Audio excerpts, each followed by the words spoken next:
I'm very proud to be able to stand up here with you, shoulder to shoulder, supporting the pay equity case before Fair Work Australia.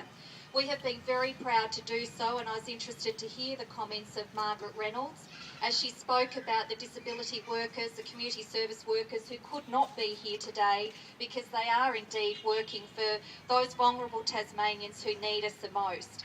And I deliberately use need us the most because we understand in government how we are part of that partnership.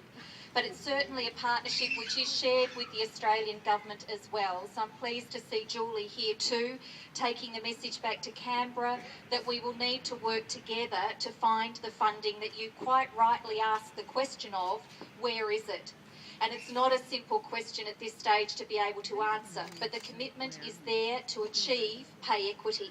The commitment is there to get rid of one of those areas where we see there is still a gender imbalance when it comes to pay in our community as well. It's not right. It's why we're here. It's why we're supporting this cause. And I certainly do congratulate everybody who's been fighting the fight for some time now for this sector. And we look forward to seeing the outcome, the final outcome of Fair Work Australia's determination.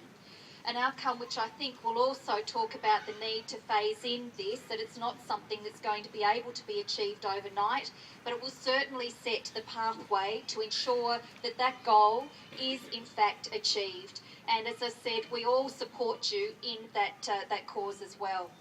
Having been a former minister responsible for disability services and community services, I know very much the work that people do, and I have absolutely been inspired by the work that I have seen on the ground, the commitment that is provided, the work that never gets really properly accounted for in a system.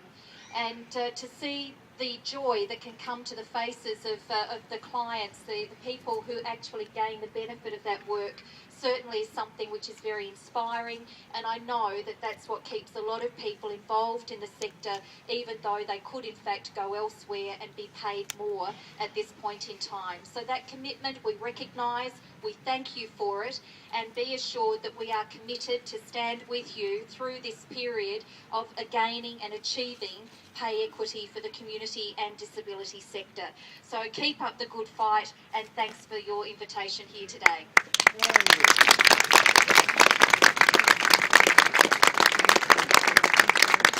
Thanks very much, Giddings, and